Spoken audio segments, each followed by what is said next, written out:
The great below waits behind 7 gates, and a queen sits in the dark. In the first silence you hear stone breathe, you hear dust shift like sleep, and the air tastes slow. The ground has another country beneath it, Kur in Sumerian speech, Irkalla in Akkadian lines, where names lose their heat. Ereshkigal holds that throne, she holds it without movement, and her law does not climb. Ereshkigal and Nergal, marriage in the dark, will be the cost of a refusal and the pattern by which the doors learn a new name. When scribes cut signs for the underworld, they write of Ganzir, the great gate, and the palace that keeps the deep order. The gate is a mouth, the palace is a chest locked with cords, and each knot is a rule. Neti stands at the first threshold. He counts entrance, he keeps oaths, and his voice is measured like a tablet edge. Namtar keeps the rooms within. He is fate by office. He writes summons, and he reads them without haste. The Anunnaki sit as judges near the floor of the world, their eyes like carved hematite, their hands still. Bread there is dust, water there is shadow, and a living hand is a trespass unless called by name. Shamash sees borders at dawn and at dusk. He sees the lip of the western doors, and he marks the eastern bars. His light touches the lintel of Ganzir, then withdraws like a witness who will not cross. Cylinder seals show courts where figures raise hands to swear, their gestures small, their words bound to clay. Contracts on earth speak of pledge and forfeit, so do the lines that descend to the deep rooms. Where the scribe writes Kitu and Misharu for order and right, the dust writes sleep, and the law writes silence.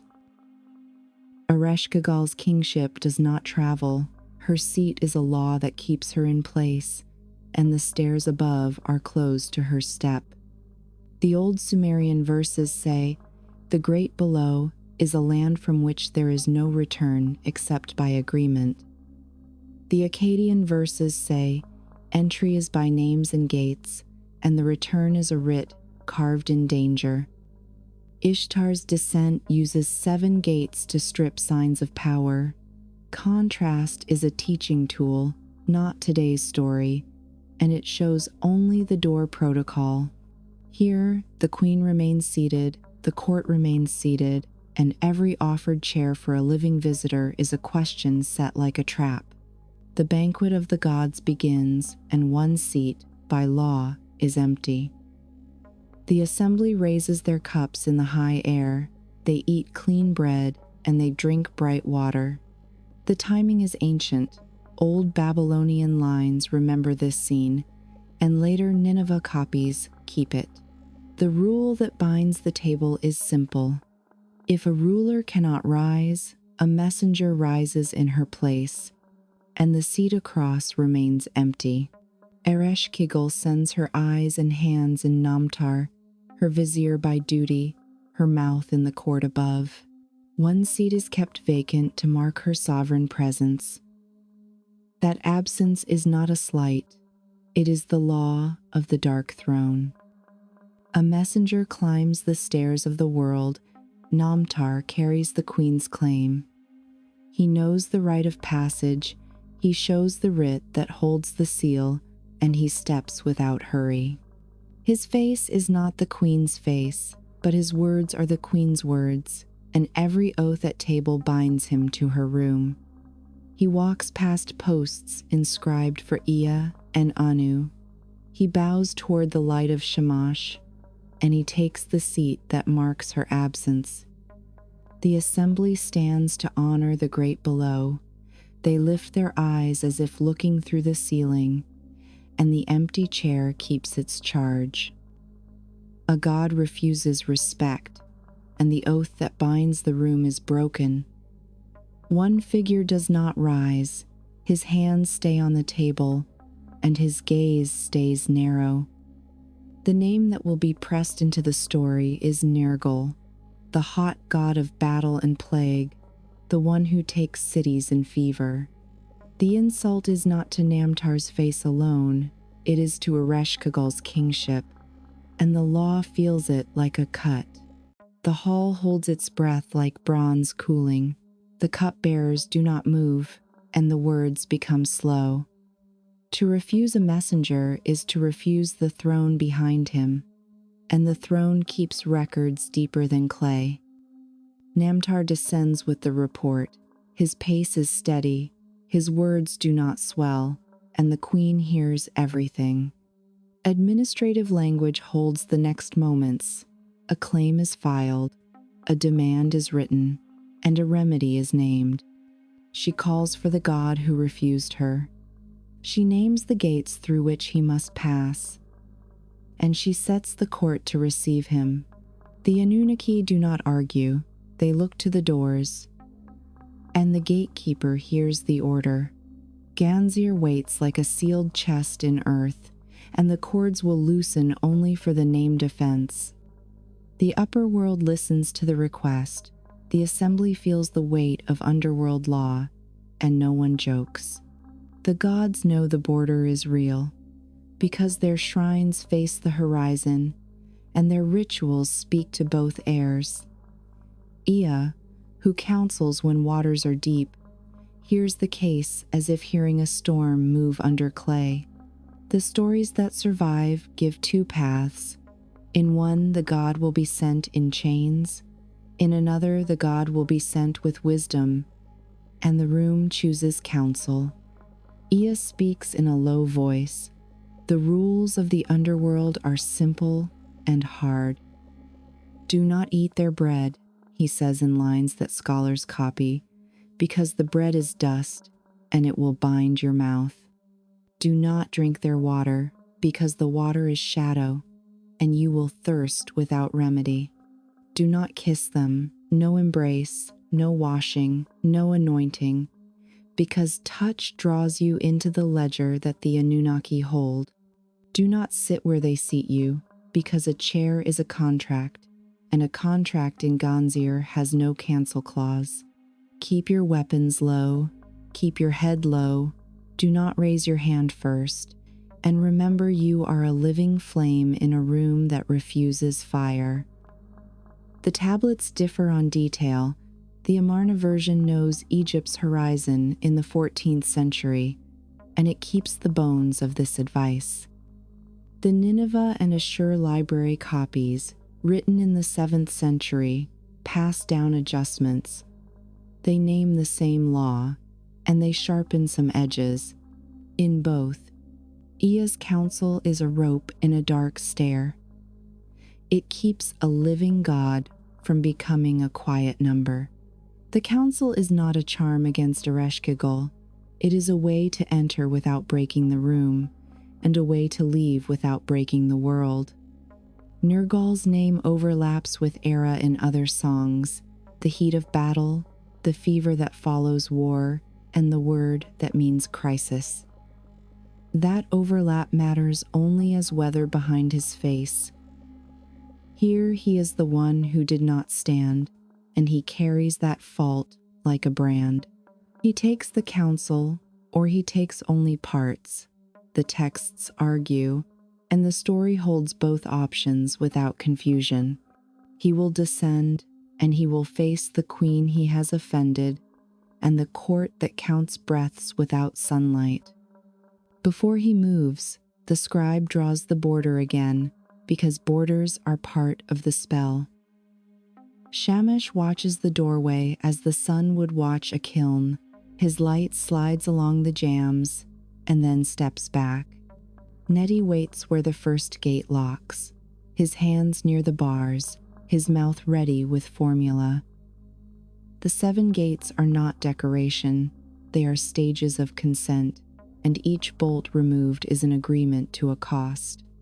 The gala demons, enforcers by trade, stand like carved guard posts along the approach, their eyes hollow as tradition, their hands patient.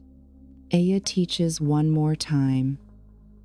He names the offenses a living visitor must avoid, and he names the rights that remain. Messenger rights hold in both worlds. Namtar knows this, Neti knows this, and even the Gala know the seal on a writ. The living visitor must not accept a seat, but he may stand as he speaks. He must not accept a kiss, but he may bow. He must not accept water or bread, but he may state the claim, and he may ask for a hearing at the throne. The advice is not bravado, it is quiet procedure, and procedure is a bridge in places where language thins. You can hear the upper court shift like reeds in a breeze. The decision is made, and the path is traced. Nergal moves toward the stairs that fall through the ground like a well with steps, his breath held steady.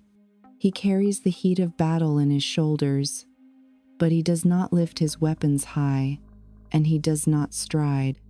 He walks as if in a temple with another god's name on its lintel, eyes down, listening for formula.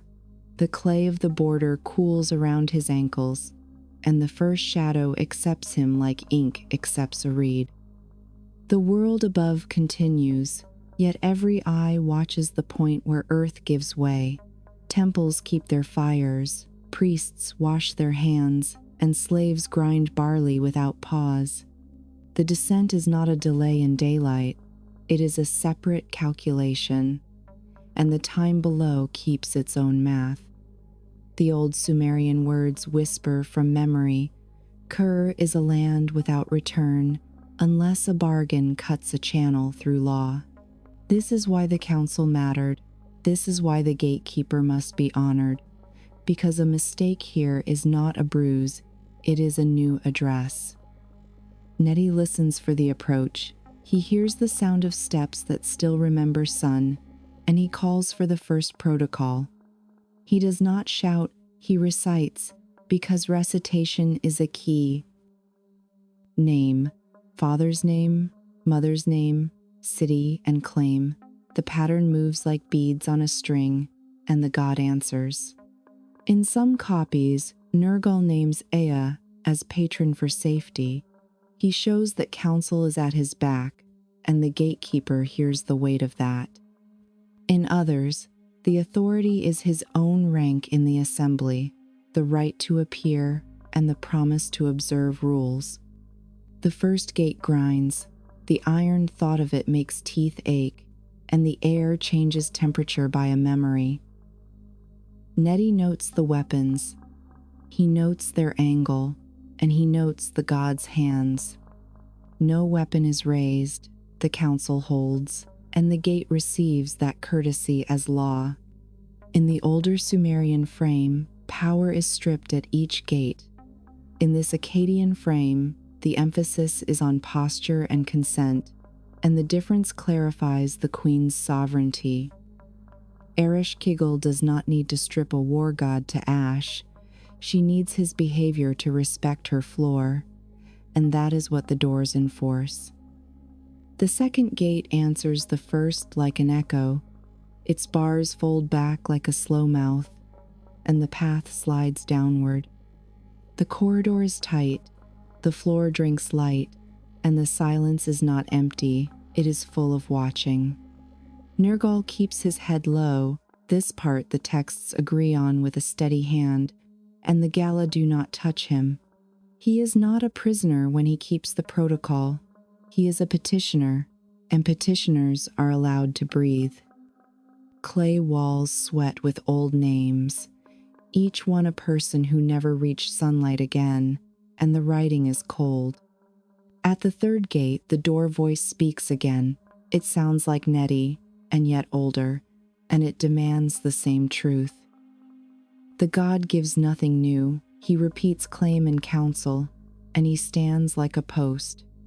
The gate moves when the answer is measured, and the measure matches what the court expects. Every motion below is a contract in miniature. Every bolt that draws back records his posture. And the palace of Ganzir gathers that ledger, like a chest, collects keys. The Anunnaki know he is coming. Their calm is an ocean weight, and the room gets deeper as he walks. When the fourth gate opens, the air grows heavier. You feel time grow granules, and each breath counts. Namtar is somewhere ahead, still and small, holding the queen's anger like a sealed letter. The anger is not a storm with words.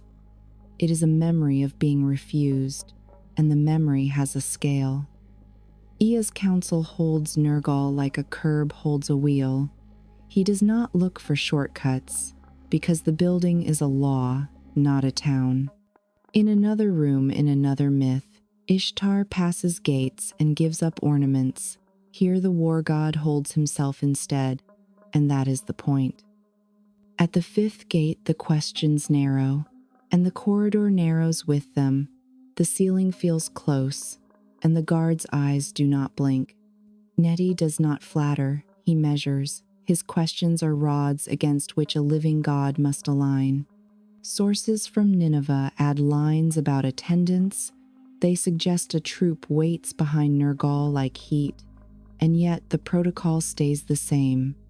The god's entourage cannot break formation. They cannot break silence, because the palace responds to sound like a trap responds to pressure. The court hears steps and breath. It hears the metal whisper of a lowered blade, and it records without ink.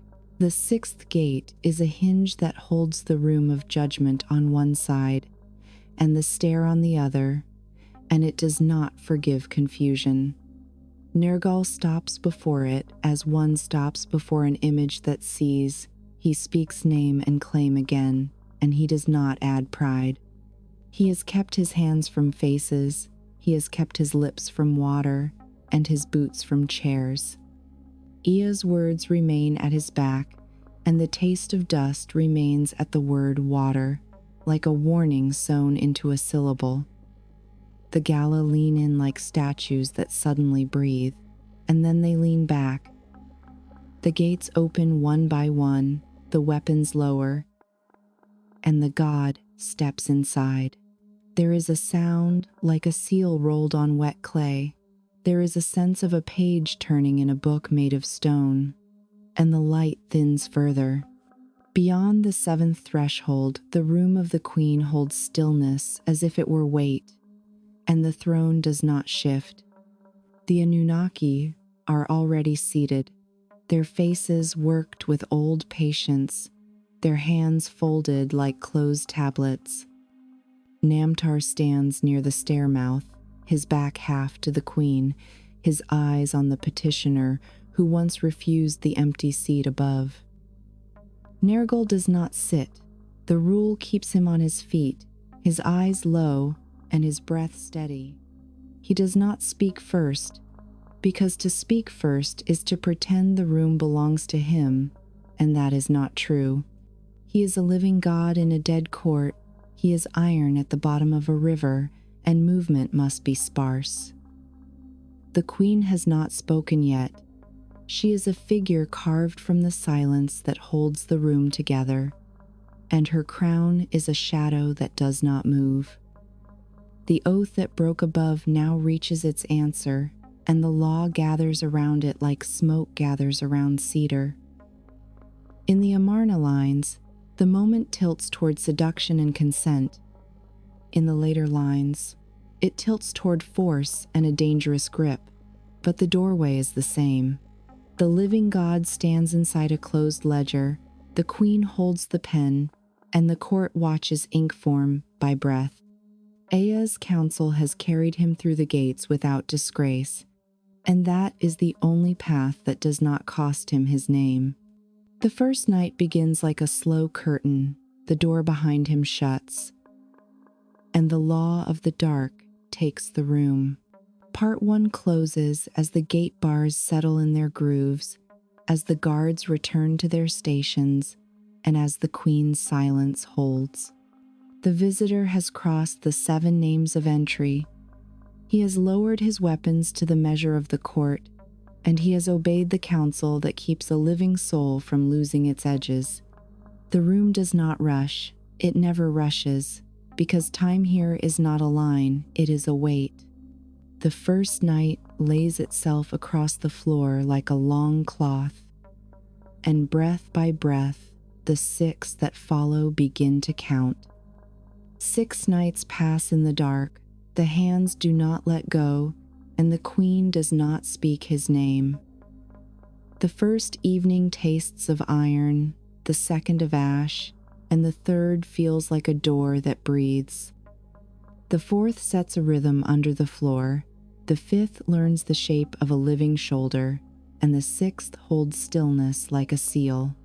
The court does not cough, the gala do not step, and Namtar counts without looking up. Ea's counsel sits like a small lamp in the mind. Do not eat, do not drink, do not sit, and do not kiss. The advice forbids a treaty of bread and water. It does not speak of beds, and the texts use that gap like a hinge. In the Amarna lines preserved in a 14th century horizon, the room becomes a field where consent moves like breath. The war god keeps his hands low, the queen keeps her voice low, and the knights stack like tablets on a shelf. He does not touch bread of dust, he does not drink water of shadow, and so his name stays sharp. He does not wash, he does not anoint, and he does not take a seat. Yet the bed is not a seat, and the bed is not a cup, and the law draws lines that do not always match daylight. The court watches, the Anunnaki fold their fingers, and the queen's crown does not tilt. The silence is not absence, it is a protocol, and it speaks by omission. In one copy from Nineveh, the heat is described with a word that also names plague. In another from Assur, the room feels like a kiln with the door closed, and that is a line suited to his shoulders. The difference in tone does not move the pillars are law, and the law is the queen seated without movement. The knights do not judge, they weigh, and the scale is old. At the end of the 6th night, the visitor feels the stairs in his bones, because stairs are promises in stone. The council of Ea is still present, the border is still present, and the court is still present. A living God measures himself by the rules he obeys and by the exits he remembers. The queen's hands do not let go, the court breathes one breath, and the air learns his scent. The law does not say his name, the queen does not say his name, and he understands that names are doors. The god returns to the upper air, and the court below calls him back by law. His feet find the steps, his head finds the lighter air, and his eyes learn brightness like a child. The first gate closes behind him like a sentence ending, the second closes like a clerk finishing a line, and the third sounds like a faint bell. Neti notes the time with no hourglass, because the deep measures by acts, not by suns. The fourth gate accepts his promise to appear if called, the fifth hums with that promise, and the sixth remembers its own noise. The seventh opens like a word starting, and the world above receives a breath it had feared to lose. On the surface, temples do not move, but news moves like thin smoke. Shamash notes the return on the lip of dawn, and the edges of shrines look warmer. Priests wash hands, as if the air itself had dust on it, and as if that dust were the mark of a court. The assembly looks toward Ea, who taught the path down, and who must now teach the path after. The Amarna story says the visitor tries to hide behind Ea's doors. The Nineveh story says the visitor stands and smiles without apology, and the difference will matter when the summons comes. Namtar climbs again. His sandals remember each rise, and his words carry a seal. He walks through courtyards with date palms. He passes stands where scribes cut reed pens, and he does not stop. He does not raise his voice, because raised voices are for markets, and he carries a queen's right. Before the gathered gods he states the balance, one night for each finger of a hand, and one more for the wrist. He lifts the claim like a tablet held level. You were called, you did not stand. You were received, you did not bow. And now you must answer. His mouth does not tremble, and his eyes do not search for allies. In the upper court, some faces soften and some harden, because the border has a way of sorting hearts. The right of the great below is not a fad, it is an old agreement, and it makes even high gods quiet.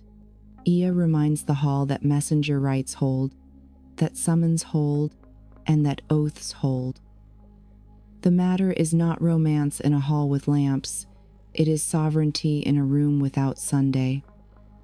The Amarna copy has a touch of coaxing in its lines, the Nineveh copies have the weight of soldiers, and both keep the core intact.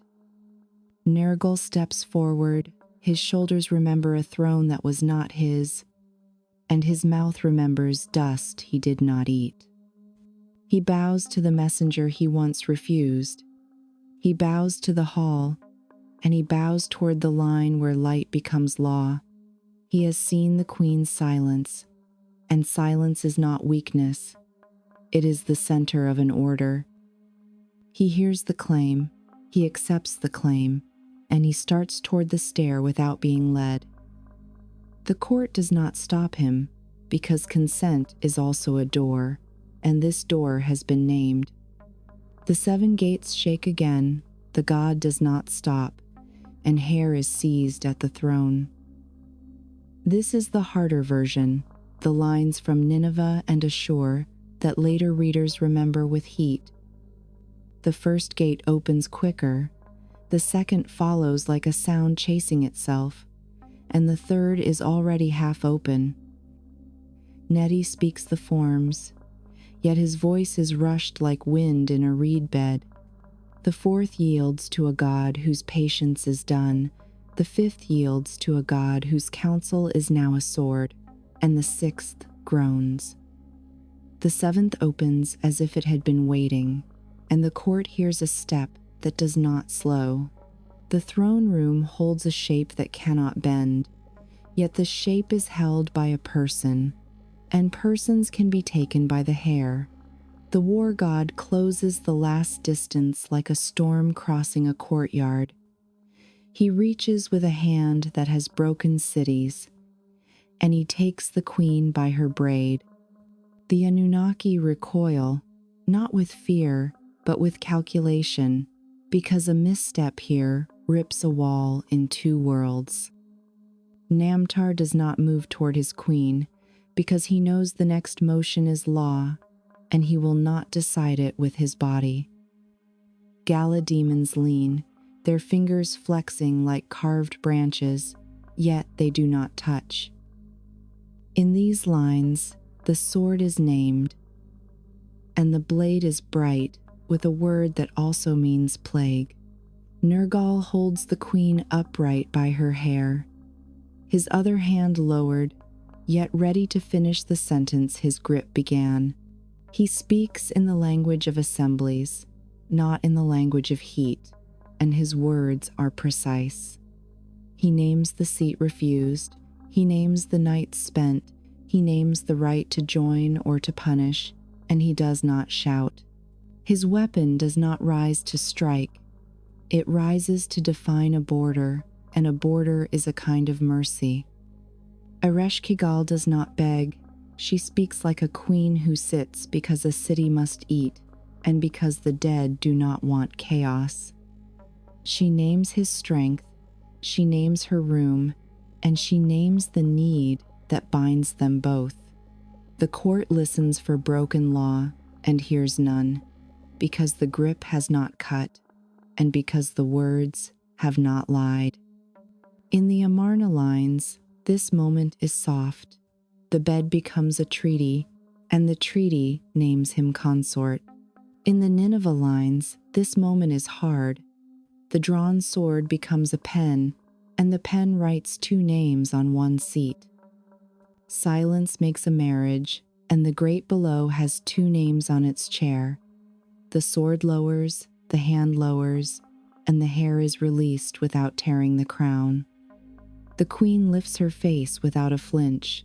The war god lowers his eyes, and the court exhales. Namtar steps once to the side like a clerk, making room for a cosigner, and Neti counts the gates again in his head. The Gala relax their fingers, a motion like winter easing, and the Anunnaki shift weight in unison. The throne does not split, it expands in meaning, and the palace Ganzir accepts a new shape. A marriage in the underworld is not a string of songs, it is a sequence of agreements with teeth. A ring is not named, a seal is named, and seals bind even gods. The court records the new title in stillness, consort and co-ruler, and the air cools around the words.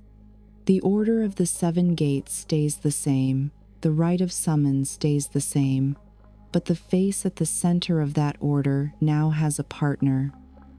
The war god's heat finds a channel, the queen's silence finds an echo, and governance becomes a pair of hands. Amarna's version stresses nights that begin in consent. Nineveh's version stresses force that ends in consent, and the two lines fold into one law. In both, the queen remains the axis of the room. In both, Namtar remains the voice that names costs, and in both, Neti remains the measure at the doors. Shamash still marks the border at dawn and at dusk, and Ea's advice still lives in the way exits are used. The difference changes the texture. It does not change the skeleton, and the skeleton is what law eats and grows from. The assembly above receives word like a garden receives shade, slowly, and with a final effect on every plant. Priests revise prayers without changing verbs, because verbs are vows, and vows should not move. Scribes copy the new formula on fresh clay. They add the name beside the name, and they smooth the edges. Temples that once invoked Nergal as plague now add a line that invokes Nergal as judge, and the line does not stumble. The living feel no new wind, yet the dead feel a new arrangement in the weight that covers their rooms. Nergal does not leave at once. He learns the corridors like a farmer learns canals, and he learns where to stand. He walks with Namtar beside him, a guide who never smiles and who speaks as if each word weighed a grain. He stands at the foot of the dais, he stands at the second step, and he stands at the place where petitioners stand. He learns how a nod can be a sentence, how silence can be a yes, and how a raised hand can be an arrest. He keeps counsel with the queen in rooms that the scribes do not name, and those rooms teach by temperature. The court tests its new shape carefully, like a potter testing a jar's ring. A thief of offerings is named, a family dispute about burial rites is named, and a broken oath about a tomb is named. The Anunnaki listen, the Gala stand, and the new pair delivers judgment with a rhythm that seems already old. The thief is bound by a voice. The family dispute is cut along a line that both sides already knew, and the oath is mended by a cost. No bread is eaten, no water is poured, because the court is working, not receiving a guest. Above, cities adjust prayers that face both rain and dust. In Kutha, where Nergal's cult runs hot, the hymns add words about gates and order, not only war. In places where the queen's name is spoken at night, offerings add a second cup, and the second cup is emptied to completeness. The change is not rebellion, it is a refinement, and refinements are how old systems continue to live. The border holds, the rights hold, and the two names begin to sit together in more mouths. In some retellings, a last test follows the marriage, because a marriage must touch a wall to prove its weight. A petitioner tries to bribe a guard, and the guard does not move. A lesser god asks for an exception, and the exception is refused with a sentence so clear it glows. A family tries to wash a body in a way that cheats the order, and the attempt drops like a stone. Each test shows that the Queen's law has not softened. It has sharpened at the edges by being held in two hands. The path from force to order is not a romance, it is craft, and this craft leaves marks. The Queen's braid is not a symbol, it is hair that hurt, and a court saw it. The sword's light is not a trope, it is a blade that hummed at a throat, and a court heard it. The shift that followed is not a poem, it is a ledger entry, and the ledger is read every day with the patience of stone. Ereshkigal and Nergal now sit where one sat before, and the weight of that change redistributes rules without breaking them. At the gates, Neti teaches young guards how to hear steps without looking up. He tells them that a living step is faster by a heartbeat, that a dead step is even and without rush. He shows them how a petitioner breathes before a lie, and how a liar blinks when he hears his own voice. He says the names of both rulers with the same calm tone, and his palms never sweat. He knows the measure of each bolt and the music of each hinge, and his work is the court's first safety. Namtar revises summons with a careful hand, because words are bridges, and bridges fail if rushed. He inscribes the double name where one name stood, and he leaves no scratches. He reads the new summons to clerks until they hear them in their sleep, and he listens for flaws like a carpenter listens for a hollow board. He keeps the ledger of promises made at benches and of punishments measured by silence, and he forgets nothing. His presence is not warmth, it is reliability, and reliability is a kind of mercy for the dead. The Anunnaki take the long view because the long view is their only view. They watched the first descent, they watched the nights, they watched the return, and they watched the storm. Now they watch two figures share a room that does not share easily. When a petition breaks on the floor like a pot, they do not flinch. When a just word sits on the air like a weight, they nod without moving their throats. They are the background that makes a line visible, and they keep that work without complaint. Ea returns his attention to rivers and reeds, because counsel is a tool for crossing, not a bed for sleeping. He knows the border held, he knows the living did not dissolve into the dark, and he lets the air relax in his chest.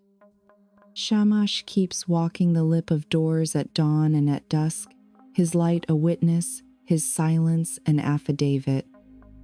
The sun does not change its path, yet the court that the sun respects has changed its chairs.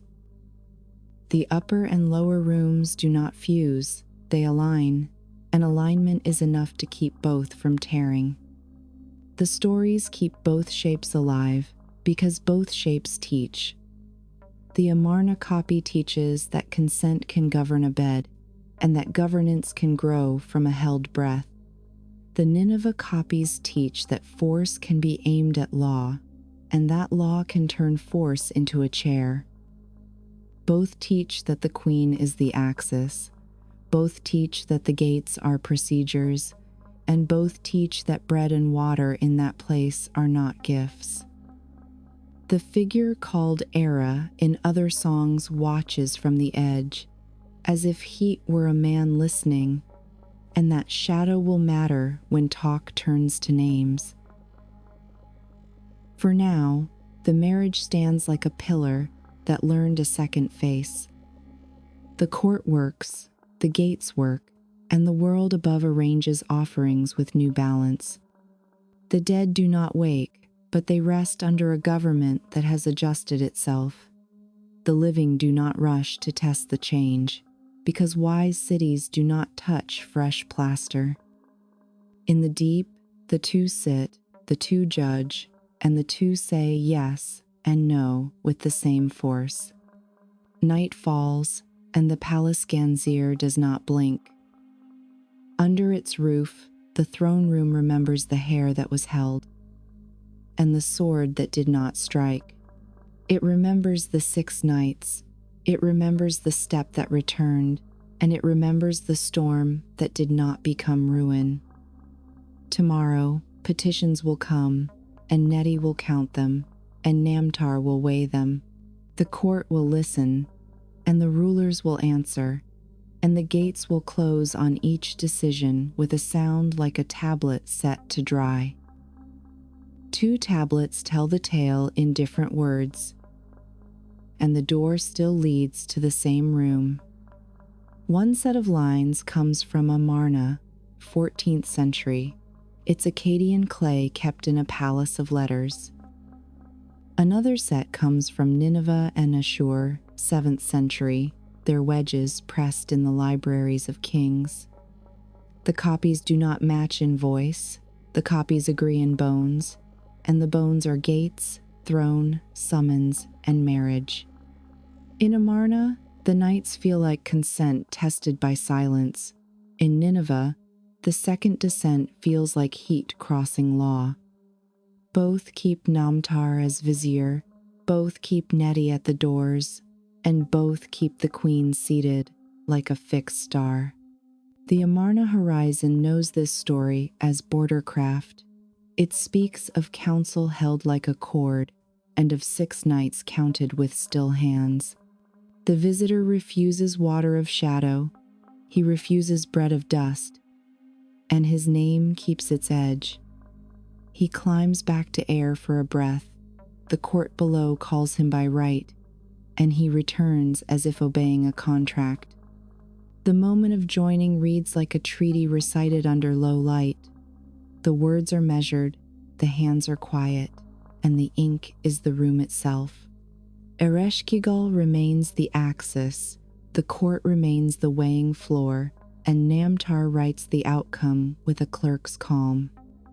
The Nineveh copies record a sharper turn, as if a sword were held over a well. The god crosses the gates without pausing, his patience gone thin, and his grip takes the braid at the throne. The court freezes to keep the walls from breaking, the drawn blade names the cost, and the queen answers with rank and law. The marriage forms in the exact place where force meets a rule that will not bend, and the rule turns that force into a chair. The library that kept the 7 tablets of creation kept this too, because kings wanted to remember how borders accept pressure without tearing. Scholars weigh the differences without forcing a single face, because myths wear time like clothing. The older copy carries an older air, its diplomacy breathes like reeds, and its nights do not need steel. The later copy carries imperial weight, its lines no soldiers, and its moments ring like metal. Both tell the same skeleton, a refusal above, a summons below, a counsel given, a descent counted by gates, a return that fails to end the claim, and a joining that stabilizes the dark. Both end with 2 names on 1 seat, and a court that does not lose a day of work. Nergal's name overlaps with Era in first millennium songs, a war and plague power that burns hot, and that speaks of crisis as weather. The Epic of Era names a god whose heat leaves cities brittle and whose counsel must be tied with strong twine. Temples at Cutha honored that heat. Priests there knew the thin line between cleansing and ruin, and the hymns walk it carefully. When the marriage sits in place, that heat learns a schedule. It learns when to breathe and when to stay in its scabbard. The overlap does not erase names. It explains why the new consort can rule a room that refuses haste. The court of the Anunnaki, which the Sumerian lists make heavy as stone, does not change its posture. They are judges by endurance, they are witnesses by stillness, and the room gains weight from their patience. Ereshkigal is still the sovereign of the great below. Her crown is not a borrowed emblem, and her command does not need a herald. Namtar remains the mouth that carries seals. His summons cut across rooms like taut cords, and his ledgers hold no jokes.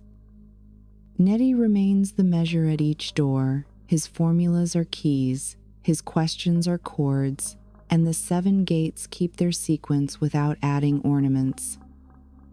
Where the older Sumerian Inanna's descent takes power apart with the 7 gates, the law here holds power together by posture and consent. In Inanna's story, the doors strip jewelry and symbols. In this story, the doors strip haste and pride.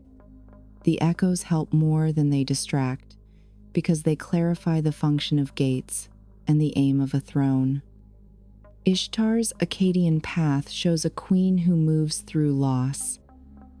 Ereshkigal's room shows a queen who never rises, and the difference protects sovereignty.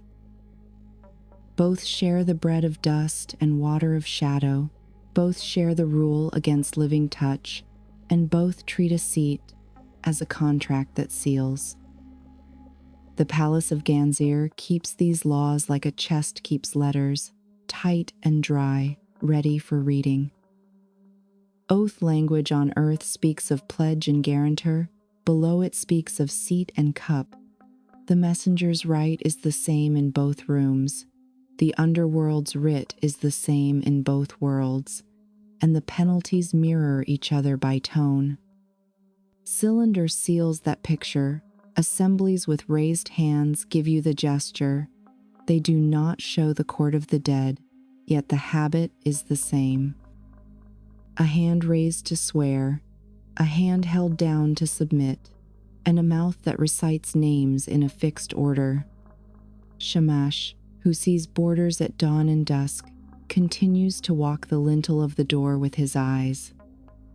His light is a witness, his silence is an affidavit, and both versions keep that witness. Ea, who speaks when water is deep, keeps counsel near the stair, and his advice does not rot. Do not eat, do not drink, do not wash, do not sit, and do not kiss. This list is the rope that keeps a living visitor from dissolving. The 2 recensions phrase the rope with different fibers. The rope still holds, and the door still knows it. Law in the deep does not change because a copy sharpens a verb. When the marriage is sealed, the rites above adjust like a loom that adds a new thread without breaking the cloth. In Cutha, the hymn master writes Nergal as judge as well as scourge, and the line breathes better. In cities that honor the queen by name at night, a second cup is poured, the gesture is small, and the meaning runs deep. Funerary language learns to speak of petition and verdict, not only of fate and drift, and scribes practice the new clauses until they sound old. Nothing modern enters, nothing foreign invades. The changes grow like roots under a field already planted. 2 versions push readers toward an argument about consent and force. The court does not argue, it calculates. The grip on hair is not erasure, it is a charged moment, that tests walls, and the walls hold. The bed as treaty is not softness. It is a contract that binds two dangerous names, and both carry weight. In both copies, the queen keeps the pen. In both copies, the doors keep the count. And in both copies, the petitioner learns the cost of ignoring a seat. The story is not comfort, it is governance. And governance is not a feeling, it is a practice with teeth. The gala demons remain the practical edge of the room. They enforce by presence, and they move only when formula fails. Their hands are carved patience, their eyes are hollow as tradition, and their work keeps panic from being policy. They escort messengers with the same calm with which they escort thieves, because the court cannot be seen to hesitate. Their names drift in hymn and curse, always as shadow, always as touch, and never as voice. They stand at the moments when words end, and their restraint is a form of law. When texts mention dates and places, they do not do it for flavor, they do it to show how long a rule has held. Amarna's archive was a house of letters in a foreign court, yet it kept Akkadian lines about the deep, and that says something about reach. Nineveh's library was royal and vast. Its shelves held many worlds on clay, and this story was among them. Assur added copies, not because new kings lacked myths, but because myths that hold borders are tools. The door between air and dark needs recitation, and recitation needs text, and text needs hands to press wet clay. Ea's counsel appears again like a refrain, not because repetition is pretty, but because memory saves lives. You taste dust when you say water, you feel ash when you say bread, and the taste steers your step. You keep your hands low because hands have meaning in courts. You keep your head low because eyes invite conflict, and you keep your weapon low because posture is a sentence. The underworld does not bargain with hunger, it bargains with form, and to obey form is to survive the room. This is why the lines must stay exact, and why scribes hate holes in tablets. Some readers try to merge Nergal and Era into one unbroken figure. The hymns resist full merging, and prudence agrees. The Era who leaves cities brittle is not always the judge who hears petitions, yet the voices touch. The temple at Cutha knew both tones. Its priests lived on the edge between plague and protection, and their liturgies carry that truth. When the marriage is set, the Era voice learns the schedule of court days. The Nergal name learns the lull of a docket, and both learn to stop at Neti's question. The discipline is not cosmetic, it is the survival of borders that protect wheat and graves. The Anunnaki keep counting as always, their faces heavy as old hematite, their ears tuned to justice rather than noise. They remember the insult at the high banquet, they remember the descent that followed, and they remember the moment where silence turned into two names on a chair. They speak rarely. When they do, their words set rates for suffering and relief, and the rates hold. The court does not soften for a new marriage, it gains efficiency, and efficiencies in the dark are the reason cities above can sleep. Scribes copy the tale because their patrons love order, not disorder. A king who reads of doors that do not break will hold his own doors better. A governor who learns from Neti will question better, and a temple that learns from Namtar will summon better. The clay keeps the myth keeps the law, and the law keeps the ledgers of breath and end. On the floor of a palace in Nineveh, a boy shapes letters until his fingers ache, and the words for gate and oath settle into his bones. That work is part of the way the great below keeps its peace. When the living carry bodies to the edge of burial, they speak names with the new pairing in mind, not because romance pleases them, but because rule requires precision. The bier pauses at a threshold, a cup is poured to absence, and a claim is made about rights and blood. The words are the same words you have heard. The words are older than the powder on the road, and the words go down like a key. The temple workers listen. They answer with formulas that Neti would approve, and the Gala do not need to step. Bread of dust, water of shadow, and a law that no living hand can change. The story returns to its simplest signs, because simple signs are the ones that last in a mouth. Do not mistake poetry for decoration here. The poetry is the law wearing a cloak, and the cloak keeps the wind off. The queen remains the axis under that cloak. The consort remains the blade that now bends to rule, and the court remains the scale. The 7 gates do not add or subtract bars. They retain their sequence, and the world keeps walking past them with respect. The echoes with Inanna and Ishtar remain on the margin as helpful gloss, not as replacement. They show what it means to move through doors that strip. They help you feel what it means to enter a room that never strips its queen.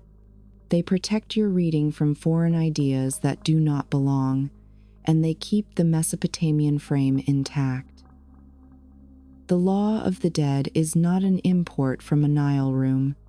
It is its own river and its own banks. Anyone who crosses it with wrong words learns silence. Anyone who crosses with right words learns how silence agrees. You can see why kings kept copies and why priests kept lines sharp. Borders that hold make wheat safe, borders that hold make archives meaningful, and borders that hold make funerary rooms calm. The marriage of Ereshkigal and Nergal is not a love song. It is a constitutional moment, and constitutions in clay need repetition. With 2 names on the chair, the call from below has a clear answer above, and the answer arrives with less noise. The living learn how to avoid being claimed by food and touch. The dead learn that their judges will not quarrel. When dawn burns on the eastern lip, Shamash notes that the lintel remains where it should. When dusk cools the western edge, he notes the same, and the note is all he needs to write. Ea's rivers return to their banks, their reeds whisper of counsel kept and used, and the stair stays dry. Neti recites his questions to a student. The student recites them back without a stumble, and a key finds its copy. Namtar closes a ledger, he opens another, his face does not change, and the room is safe. If a city wants proof that order holds, it listens for stories that never hurry. This story never hurries. It walks to the door, it speaks its names, and it enters when asked. It sits where a living thing does not sit. It stands when a living thing must stand, and it leaves only when the court agrees. It returns if summoned, because summons in the great below are not requests. They are lines under which there is no blank space. The lines continue through centuries, their wedge shape steady, their meaning steady, and their use steady. The tale of Nergal and Ereshkigal closes as a model, not as a curtain. It teaches how a refusal above becomes a law below, how counsel keeps breath from becoming dust, and how a sword can become a chair. It teaches that the queen's silence is a kind of speech, and that the court's patience is a kind of power. It teaches why 2 names on 1 seat make the border less brittle, and why the 7 gates still find their marks. In Kur, in Irkalla, In the palace called Ganzir, governance sits where death sits, and rule learns to hold weight without breaking.